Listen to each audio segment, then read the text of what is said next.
নমস্কাৰ সকলোকে লাৰ্ণিং কিউবলৈ স্বাগতম জনাইছোঁ। এইকেইদিন হয়তো আপোনালোকে দেখিছে যে সুপ্ৰিম কোৰ্টৰ অৰ্ডাৰ আহিছে টেট কোৱালিফিকেশ্যন নাথাকিলে চৰকাৰী শিক্ষক হ'লেও হয়তো চাকৰি হেৰুৱাব লগা হ'ব পাৰে। এই খবৰ কিমান সঁচা কোৰ্টৰ অৰ্ডাৰখন আমি আজি চাম।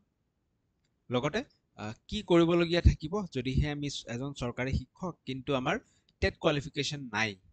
আমি আজিৰ পৰা 10-15-20 বছৰ আগতেই হয়তো চাকৰিত জইন কৰিলোঁ যাৰ কাৰণে আমাৰ টেট কোৱালিফিকেশ্যন নাই। তেনে ক্ষেত্ৰত আমি কি কৰা উচিত সেই আটাইবোৰ কথা আমি আজিৰ ভিডিঅ'ৰ জৰিয়তে আলোচনা কৰিম। লগতে আমাৰ লাৰ্ণিং কিউবত চি টেটৰ কাৰণে চাইল্ড ডেভেলপমেণ্ট এণ্ড পেডাগজি ছেকশ্যনটো কমপ্লিট কভাৰ কৰা হয়।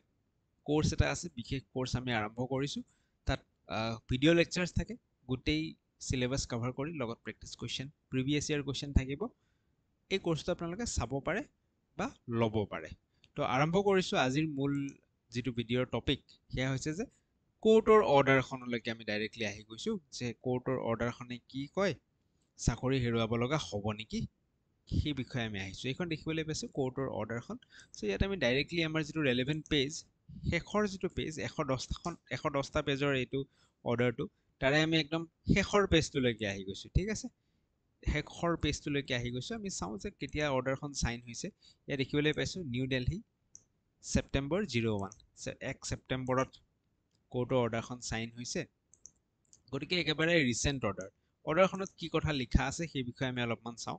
আমাৰ যিকেইটা ইম্পৰ্টেণ্ট পইণ্ট আমাৰ কাৰণে টেটৰ বিষয়ে যিকেইটা ইম্পৰ্টেণ্ট পইণ্ট সেই পইণ্টকেইটা আমি ডিছকাছ কৰোঁ। ঠিক আছে, চ' প্ৰথমতে এই যিখন অৰ্ডাৰখনৰ বেচিছটো কি? অৰ্ডাৰখনৰ বেচিছটো হৈছে RTE act, right to education এক্টখন।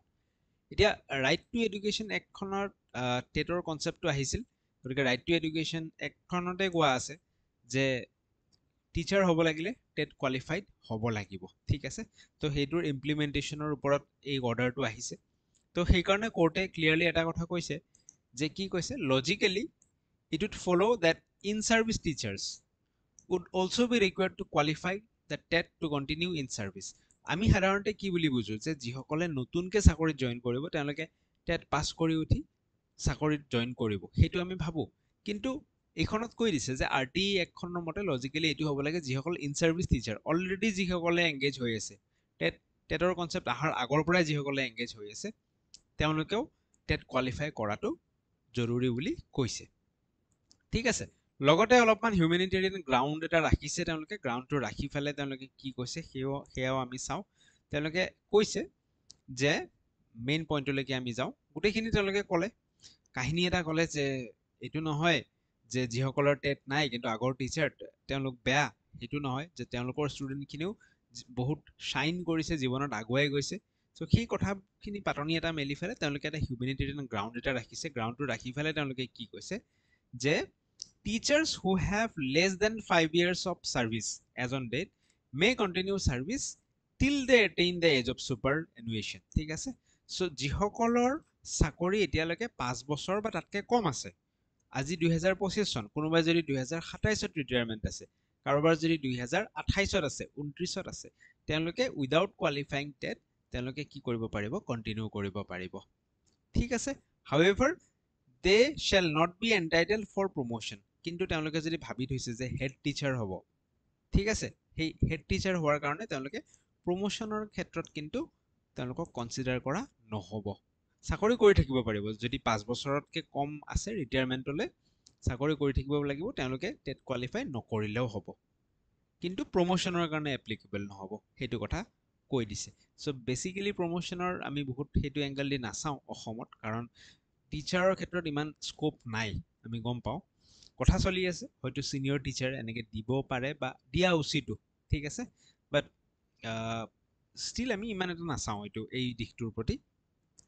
কেৱল হাইস্কুলখিনিত হেড টিচাৰ হ'ব বিচাৰে, প্ৰধান শিক্ষক হ'ব বিচাৰে, সেইটো এটা স্ক'প আছে। বাকী LP স্কুলত প্ৰধান শিক্ষক বৰ্তমান কনচেপ্টটো আনিছে যদিও ফাইনেন্সিয়েলি ইমান এটা বেনিফিট দিয়া নাই, বাৰু যিয়ে নহওক। বাট এইটোৱে কথা। ছেকেণ্ড পইণ্টটো কিন্তু আটাইতকৈ ইম্পৰ্টেণ্ট। কাৰোবাৰ যদি 5 বছৰতকৈ বেছি চাকৰি আছে, তেওঁলোকৰ কি হ'ব? Having more than 5 years to retire on superannuation. কোনোবাই যদি 2008ত সোমাইছে, 2005ত সোমাইছে, 2002ত সোমাইছে, ঠিক আছে, 1998 চনত সোমাইছে, তেওঁলোকৰ কি হ'ব? তেওঁলোকৰ যদি 5 বছৰতকৈ বেছি আছে ৰিটায়াৰমেণ্ট হ'বলৈ, তেওঁলোকক কিন্তু টেট কোৱালিফাই কৰিব লাগিব ঠিক আছে so having more than 5 years to retire on superannuation are concerned they shall be under an obligation to qualify the TET within 2 years from date in order to continue in service ঠিক আছে এই অৰ্ডাৰখন ওলোৱাৰ 2 বছৰৰ ভিতৰত আপোনালোকৰ যদি 5 বছৰতকৈ বেছি চাকৰি কাল আছে আৰু টেট কোৱালিফাই কৰা নাই তেন্তে 2 বছৰ সময় দিছে অৰ্ডাৰখন ওলোৱাৰ পৰা 2 বছৰৰ ভিতৰত কোৱালিফাই কৰিব দিছে এটা বস্তু চাওক যদিও চৰকাৰী চাকৰিলে এইটো নাভাবিব যে চাকৰি যাব নোৱাৰে বুজিছে কাৰণ আজিকালি ষ্ট্ৰিক্ট হৈছে বস্তুবোৰ সলনি হৈছে কম্পিটেন্সিটো খুব বেছি বিচৰা হৈছে সো এইবোৰ গ্ৰাউণ্ডত কিন্তু যিকোনো এটা ঘটনা ঘটিব পাৰে সেই কাৰণে বস্তুবোৰ লাইটলি লোৱা উচিত নহয় লগতে কৈও দিছে ক্লিয়াৰলি সুপ্ৰিম কোৰ্টৰ order they may be compulsorily retired compulsory retirement দি দিব টেট কোৱালিফাই নকৰিলে and paid whatever terminal benefits they are entitled to ৰিটায়াৰমেন্টৰ যি বেনিফিট থাকে সেইখিনি দি ফেলে তেওঁলোকক কম্পালসৰি ৰিটায়াৰমেন্ট দিব লাগে বুলি কৈ দিছে সুপ্ৰিম কোৰ্টে দিছে গভৰ্ণমেণ্টে ভালে পাব চান্স পাই যাব পুৰণা মানুহ এজন যোনে নেকি দৰমহা আগতকৈ ইনক্ৰিমেণ্ট লাগি বেছি পাই আছে তেওঁক ওলাই নতুন মানুহ এজন সোমাই দিবলৈ গভৰ্ণমেণ্টে এনেও ভাল পাব ফাইনেন্সিয়েল বেনিফিট হৈ আছে লগতে কি হ'ব এনপিএছতটো কমকৈ টকা জমা হৈছে কম টকা দি কেনে মানুহ এজনক বিদায় দিবলৈও গভৰ্ণমেণ্টৰ সুযোগ ভালে হ'ব লাভে হ'ব সেইকাৰণে এই বস্তুবোৰ লাইটলি লোৱা উচিত নহয় প্ৰত্যেক বছৰে যেহেতু সি টেট অনুষ্ঠিত হয় অসম টেট নাপাতিলেও সি টেটটো ক্লিয়াৰ কৰি ফেলে আগুৱাই যাওক নতুন মানুহখিনিয়ে ধুনীয়াকৈ প্ৰিপাৰেশ্যন কৰি আছে ওলাই গৈ আছে বেছি দিন সময় দিব নালাগে 4 মাহ 5 মাহ যদি সময় দিয়ে 2 ঘণ্টাকেও যদি সময় দিয়ে বঢ়িয়াকৈ আজিৰ দিনত সি টেট ওলাই কেনে পাৰ হৈ যাব পাৰি এইটো বস্তু ওলাই লেঠাটো মাৰি থৈ দিয়ক পিছত গৈ কেনে আন্দোলনত যোৱাতকৈ বা কিবাত যোৱাতকৈ এই ছমাহৰ ভিতৰতে সি টেট ক্লিয়াৰ কৰি কিনে ওলাই আগবাঢ়ি যাওক সেইটোৱে কৰা উচিত ঠিক আছে ইয়াৰ কোনো অপ'জ কৰি কিবা কৰি কিনে বিশেষ লাভ নাই ছমাহ এটা নিজক দি ফেলে ওলাই লৈ যোৱাটো বেছি প্ৰফিটেবল হ'ব ইয়াৰ পিছত হয়তো স্পেচিয়েল টেট পাতিব যিসকলে এতিয়া ডাইৰেক্টটো ওলাই নিদিয়ে গভৰ্ণমেণ্টে সুযোগ দিব কি কৰিব স্পেচিয়েল টেট পাতিব কিন্তু স্পেচিয়েল টেটটোক বহুতে ভাবি লয় যে স্পেচিয়েল টেট পাতিছে আমাৰ পুৰণা মানুহখিনিৰ কাৰণে হয়তো সহজকৈ পাতিব সেইটো নহ'বও পাৰে স্পেচিয়েল টেটটো বেছি টান কৰি দিব পাৰে চ' সেইকাৰণে ছমাহ এটা নিজক সময় দি কেনে যেনেকৈ নতুন মানুহখিনিয়ে পঢ়িছে যিহেতু আপোনালোকে শিকাই আছে বহুতখিনি জানে খালি সি টেটৰ কেনেধৰণৰ বস্তু আহে অকণমান চাই ফেলে বা কেতিয়াবা ফিউচাৰত অসম টেট যদি পাতিম বুলি চৰকাৰে কয় অসম টেটৰ যি চিলেবাছ থাকিব অলপমান চাই ফেলে সেই হিচাপে প্ৰিপাৰেশ্যন কৰি আগুৱাই গ'লে 6 মাহত লেঠা মৰি থাকিব 2 বছৰ কোৰ্টে সময় দিছে 6 মাহত লেঠা মাৰি থৈ দিয়ক ঠিক আছে তো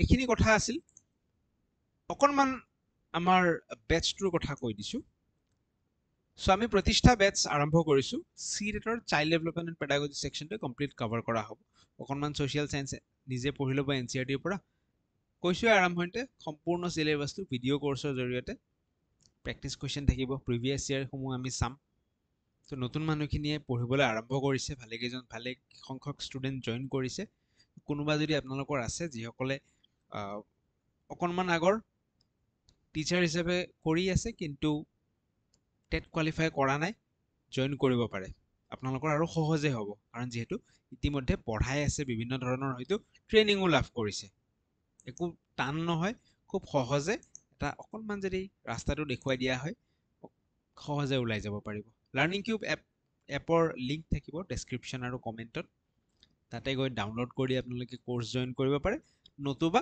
হোৱাটছএপ কৰি দিব এইটো নাম্বাৰত তেনেকৈ আপোনালোকে জইন কৰিব পাৰে চ' এইখিনি আছিল আজিৰ ভিডিঅ'ত থেংক ইউ ছ' মাছ হয়তো আশা ৰাখিছোঁ আপোনালোকে বুজি পাইছে কোৰ্টে কি ক'ব বিচাৰিছে ইয়াত পুনৰ লগ পাম নেক্সট এটা ভিডিঅ'ত